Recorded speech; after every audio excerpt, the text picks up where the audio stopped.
কখনো কি মনে হয়েছে আপনার জীবনটা যেন একটা ভাঙা রেকর্ডের মতো? প্রতিদিন একই কাজ, একই ভুল, একই হতাশা। আপনি জানেন কোথাও একটা পরিবর্তন দরকার।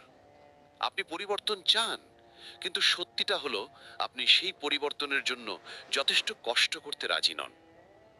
আপনি কি প্রস্তুত?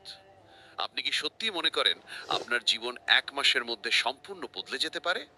যদি উত্তর হ্যাঁ হয়, তবে আগামী 4 মিনিট গভীর মনোযোগ দিয়ে শুনুন। কারণ আমি আপনাকে এমন একটি 30 দিনের চ্যালেঞ্জ দিতে যাচ্ছি, যা আপনার ঘুমন্ত সত্তাকে জাগিয়ে তুলবে এবং আপনাকে সেই মানুষে পরিণত করবে যাকে আপনি এতদিন শুধু স্বপ্নে দেখেছেন। অধিকাংশ মানুষই দীর্ঘ কঠিন রাস্তার কথা শুনে ভয় পায়, কিন্তু আমি আপনাকে 1 বছরের লক্ষ্য পূরণের কথা বলছি না। আমি শুধু বলছি, নিজের জীবন থেকে একটা মাস আমাকে দিন, মাত্র একটা মাস।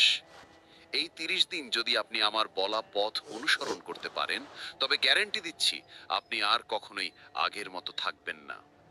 এই চ্যালেঞ্জ শুধু রুটিন পরিবর্তন নয়, এটি আপনার মানসিকতার আমূল পরিবর্তন ঘটানোর একটি চুক্তি। সকাল শুরু হবে নতুনভাবে, দিনের ওপর নিয়ন্ত্রণ প্রতিষ্ঠা।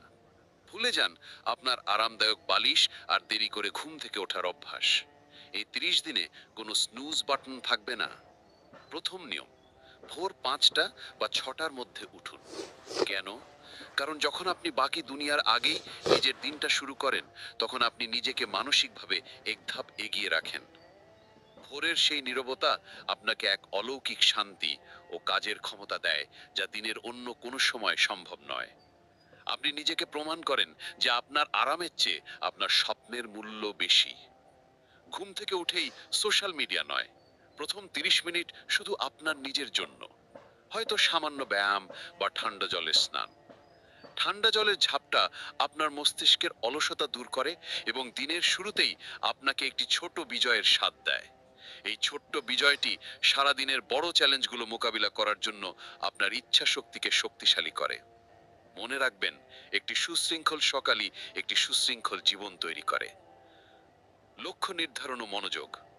দিনের কাজ শুরু করার আগে নিজের জন্য 3টি প্রধান লক্ষ্য লিখে ফেলুন। যে লক্ষ্যগুলো পূরণ না হলে আপনার দিন ব্যর্থ বলে গণ্য হবে। এটাই উদ্দেশ্যহীন জীবন থেকে বেরিয়ে আসার প্রথম ধাপ। আজকের জগতে সবচেয়ে দামি জিনিস কি জানেন? মনোযোগ। আমরা সবাই এক ধরনের মনোযোগের ঘাটতির রোগে ভুগছি। প্রতি 10 মিনিট পর ফোনে নোটিফিকেশন চেক করা, অপ্রয়োজনীয় চ্যাট, ফিড স্ক্রোল করা, এগুলো আপনার লক্ষ্য পূরণের গতি মেরে ফেলছে। এই 30 দিন আপনাকে ডিপ ওয়ার্কের অভ্যাস করতে হবে, অর্থাৎ কাজের সময় ফোন